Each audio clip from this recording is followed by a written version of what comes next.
The Alchemist by Paulo Coelho, Part 1. The boy's name was Santiago.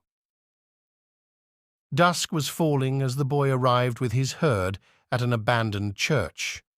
The roof had fallen in long ago, and an enormous sycamore had grown on the spot where the sacristy had once stood. He decided to spend the night there. He saw to it that all the sheep entered through the ruined gate, and then laid some planks across it to prevent the flock from wandering away during the night. There were no wolves in the region, but once an animal had strayed during the night, and the boy had had to spend the entire next day searching for it. He swept the floor with his jacket and lay down, using the book he had just finished reading as a pillow.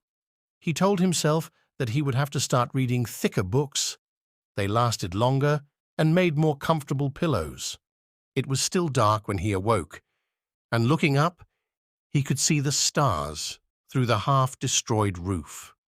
I wanted to sleep a little longer, he thought. He had had the same dream that night as a week ago, and once again he had awakened before it ended.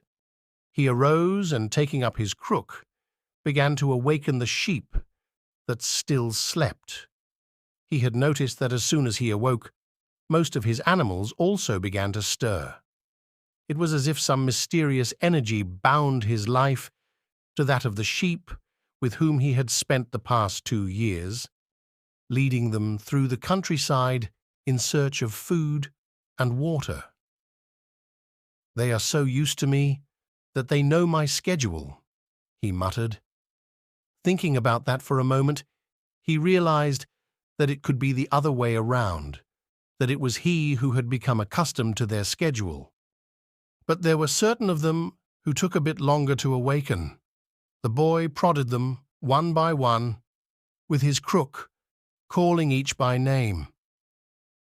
He had always believed that the sheep were able to understand what he said. So there were times when he read them parts of his books that had made an impression on him, or when he would tell them of the loneliness or the happiness of a shepherd in the fields. Sometimes he would comment to them on the things he had seen in the villages they passed. But for the past few days he had spoken to them about only one thing: the girl, the daughter of a merchant who lived in the village they would reach in about 4 days.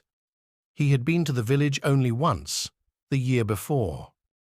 The merchant was the proprietor of a dry goods shop, and he always demanded that the sheep be sheared in his presence so that he would not be cheated. A friend had told the boy about the shop, and he had taken his sheep there.